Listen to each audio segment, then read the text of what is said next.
Last time on Journey to the West, our cerebral protagonist Sun Wukong found himself banished from the group by Tripitaka thanks to the machinations of a shape-shifting demon and the goading of the resentful Pigsy. Left without their primary powerhouse, the pilgrims quickly dissolved into disarray, with Sandy and Pigsy barely managing to rescue Tripitaka from the clutches of a monstrous ogre. Forced to confront the demon once again, our diminished heroes found themselves overwhelmed, and Sandy was taken prisoner while Pigsy was forced to flee. The ogre then infiltrated the castle in which Tripitaka was being housed and trapped the monk in an illusion of a demon tiger, tricking the lord of the castle into imprisoning the hapless monk in the dungeons below. An unlikely hero arose in the form of the oft-forgotten dragon horse, but regrettably, if unsurprisingly, our equine hero was no match for the ogre's brutal onslaught and was defeated. With no options remaining to him, Pigsy traveled to Flowerfruit Mountain to retrieve the banished Monkey King, and was forced to swallow his pride in order to inform Monkey of all the gory details of his own failure to fill his shoes. Once properly briefed, our simian hero made quick work of the disaster, rescuing Sandy and leaving the ogre and his wife to the mercies of the bureaucracy of heaven. Having rescued Tripitaka and reconciled with one another, our gang is back together again and finally free to continue on the journey to the West. So our heroes are continuing westward when they encounter a huge and foreboding mountain. Tripitaka gets a bad feeling about it and sends Pigsy out to scout out to see if there's any danger. Pigsy being Pigsy, Monkey unsurprisingly doesn't trust him to do a very good job, and shapeshifts into a fly to quietly tail him. Whereupon he finds Pigsy got just far enough away from the group to not be in the direct line of sight and promptly took a nap. Monkey wakes him up with a bite to the face, and Pigsy proceeds to keep digging by composing an elaborate lie that he's planning on telling Tripitaka when he gets back. Something about an enormous demon stronghold on the mountain, looks really scary, and maybe they should all just turn back and go home. Monkey's like, seriously, dude. Flies back to Tripitaka and rats out Pigsy, who unsurprisingly gets in a world of trouble and is sent back out to scout properly this time. Unfortunately for Pigsy, there actually is a demon stronghold on the mountain, and he inadvertently stumbles on a small army of demons who happen to be led by a pair of demon brothers who have been keeping an eye out for Tripitaka and his group in the hopes of capturing him and eating him to gain immortality. Pigsy initially tries to pass himself off as a normal, albeit ugly, traveler, but one of the demon brothers recognizes him as part of Tripitaka's coterie and attacks. They wage a brief but fairly epic battle until the demon sicks all his demon soldiers on Pigsy, at which point he gets overwhelmed and captured. Whoops. Meanwhile, back with the rest of the group, Tripitaka starts getting worried because Pigsy's taking so long. Monkey tells him to chill out, since Pigsy would have run back at the first sign of trouble if there was actually anything wrong, so they move on. But Tripitaka still feels really on edge. As it turns out, this is because they're being surveilled by one of the demon brothers, and Tripitaka's picking up on his spooky presence. Monkey tries to cheer him up by doing a sick martial arts demonstration with his staff, which has the added bonus of terrifying the observing demon, who decides the first thing to do is to take Monkey out all sneaky-like and then try capturing Tripitaka. So the demon transforms himself into an elderly Taoist sage with a broken leg and plops himself down in the path of the group. Tripitaka takes pity on him and offers to help. He orders Monkey to carry him, and Monkey cheerfully obliges. Hey, buddy! So, just so we're on the same page here, I totally know that you're a demon, and boy, are you lucky that my master is so compassionate. Anyway, no pressure, but I'm gonna be dropping you off the first cliff I see. So the demon unsurprisingly panics and calls on the local mountain demons to drop 3 mountains on top of Monkey, which actually manages to pin him down. Just barely.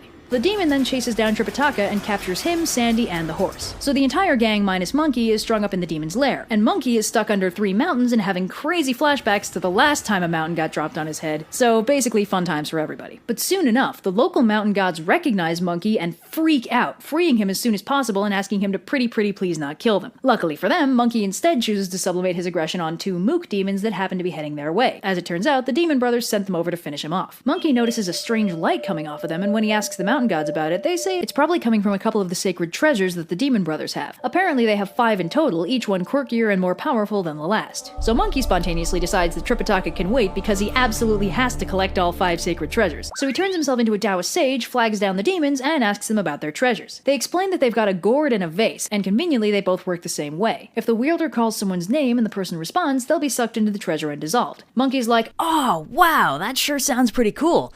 I've got a gourd that can suck up heaven itself. Want to trade? So the demons are understandably suspicious, but Monkey has a plan to validate his claim. He surreptitiously summons a few gods and sends them to tell the Jade Emperor that he needs to bottle up heaven for a little bit, no pressure or anything. The Jade Emperor is like, no, that's outrageous! Are you kidding? But Prince Nada suggests that all they have to do is black out the sky, and that should be enough to fool the demons into thinking that Monkey actually bottled heaven. So they unfurl this giant banner of black feathers over the sky, and the demons totally believe that Monkey just bottled up heaven itself. So they trade their treasures for Monkey's gourd, at which point Monkey vanishes and they find that the gourd does not in fact work as advertised. So they report back to their boss, who's grumpy about the lost treasures, but not quite so grumpy as to actually murder them or anything. The demon brothers send the two mook demons to go and invite their mother to dinner, and to make sure to tell her to bring her sacred treasure, which is a golden rope. Monkey, having overheard that particular soundbite, decides to steal that treasure too, and ambushes the two demons en route, kills them, then duplicates himself and disguises both himself and the duplicate as the two mook demons. So the disguised monkey goes and gets the demon's mother, absolutely hating the fact that he has to kowtow to her, but he cheers up significantly when he subsequently murders her and her sedan carriers. He then shapeshifts into her, duplicates himself a bunch, and turns them into his expanded coterie, and trundles back to the demon brothers' cave. The demons greet their mother, and when Monkey greets them in return, Pigsy, who we recall is strung up in the cave, recognizes him by his tail and starts laughing like crazy. The demons offer their mother Tripitaka, but she says she thinks she'd rather have Pigsy's ears, at which point Pigsy flips out and blows his cover. At that exact moment, a demon minion runs in to say that he found their mother and her entire coterie dead. Monkey recognizes his cover's blown and books it, vanishing in a blinding flash of red light. At this point, the elder demon brother is like, alright, this isn't worth it, let's just give him back the monk. But the younger brother is all like, are you kidding? Where's your pride? Tell you what, let me fight him, whichever one of us wins gets the monk, and when I win, you can stop worrying. So the younger brother gears up and heads out to fight Monkey. They're pretty much evenly matched, so Monkey gets the brilliant idea to try and turn the tables by using the golden rope to trap the demon. Unfortunately, he doesn't actually know how to use it, so the demon just catches it, throws it back, and recites the spell that actually does make it work. He ends up trapping Monkey and hitting him a whole bunch, but quickly realizes that he won't make any progress that way, so he just drags him back to the cave, ties him up, and takes the gourd and vase back. Pigsy makes fun of him for a bit until Monkey turns his staff into a steel file and breaks out, turning into a demon servant and leaving a duplicate in his place. At which point Pigsy, whose only role in this particular story is to cause problems, yells that Monkey's escaped. Fortunately, the demon brothers have kind of learned to tune Pigsy out at this point, so Monkey pockets the golden rope and zips out of the cave without too much difficulty. Now Monkey really wants the gourd and vase back as well as the other two treasures, so he decides to test a theory. He knocks on the door and insists that he is, and I swear this is not a joke, Grimple's son, brother to Pilgrim's son, the Monkey King. Having given the demon brothers a fake name, he hopes the gourd won't suck him in when they call his name. But as it turns out, it does, which is a bit of a setback. Fortunately, Monkey remembers that one time Lao Tzu stuck him in a brazier for 49 days, and it couldn't render him down, so he's not really concerned about melting, he just needs to find a way out. So he goes all, "Oh, the humanity! My legs have totally melted!"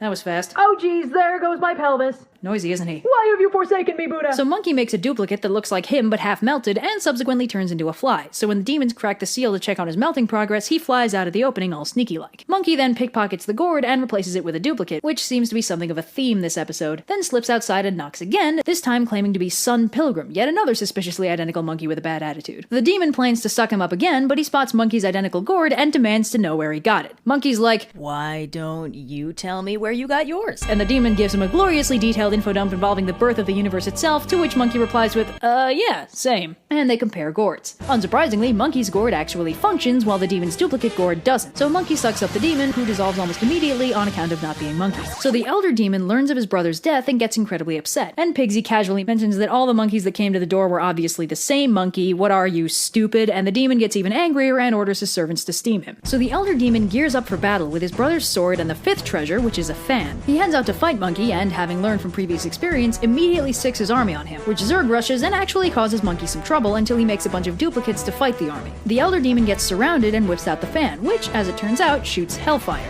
Monkey's not worried about the fire burning him, but does worry that the fire might burn his duplicates, so he retrieves all but one of them, leaves that duplicate to pretend to be him, and slips through the fire to sneak into the cave. He steals the jade vase again, then vanishes, leaving the elder demon to mourn the loss of his brother, his mother, and 3 out of 5 of his treasures. Make that 4 out of 5 because when he goes down for a depression nap, Monkey sneaks in to steal the fan. The demon wakes up, they fight again, it's super cool, and Monkey manages to drive him back. The demon runs, Monkey finally frees the rest of the squad, and they all take a minute to relax in the demon cave and make some food, and presumably give Monkey crap for rescuing 4 out of 5 of the sacred treasures before rescuing any of them. But the elder demon has his own plans. He flies to the home of his now dead mother and recruits all of her demon servants into his army. His uncle also shows up to avenge his sister, along with another army of demons, and together they assemble and start heading for the cave to take down Monkey once and for all. So Monkey spots them on the horizon and warns Tripitaka that they're about to have company, so he and Pigsy head out to guard the door, and Monkey gears up with all the sacred treasures he's acquired: the fan, the rope, the vase, and the gourd. The army arrives, and Monkey and Pigsy pair off, Monkey fighting the uncle, then switching to the elder brother, with Pigsy tagging in to fight the uncle instead. The army starts causing them some trouble, at which point Sandy explodes out of the cave to fight the army, while Pigsy and Monkey handle the boss fights. Pigsy manages to kill the uncle, and the elder brother sees the tide turning and turns to run. Not one to be defeated, Monkey whips out the vase and calls the older brother, who, thinking it might be one of his retreating soldiers, responds, at which point he's sucked into the vase and melts. The army scatters, the bosses are defeated, Monkey gets the 5th treasure, and the gang can finally get back on the road. Except then they run into Lao Tzu, who makes Monkey give him the treasures since it turns out they belonged to him the whole time. The demon brothers had in fact been Lao Tzu's lab assistants before Kuan Yin arranged for them to become demons and challenge the group to test their resolve. This doesn't explain how they had a demon mom or uncle, though. Anyway, Lao Tzu restores the demon brothers to their original forms, takes the treasures, and bails, leaving our heroes to continue their journey to the west. Will Monkey ever get to keep anything cool that he finds on this trip? Will Tripitaka learn to stop trusting Pigsy with important tasks? Will Sandy ever get a boss fight of his own? And has this finally revealed why a flame-throwing fan is such a ubiquitous weapon in anime? Find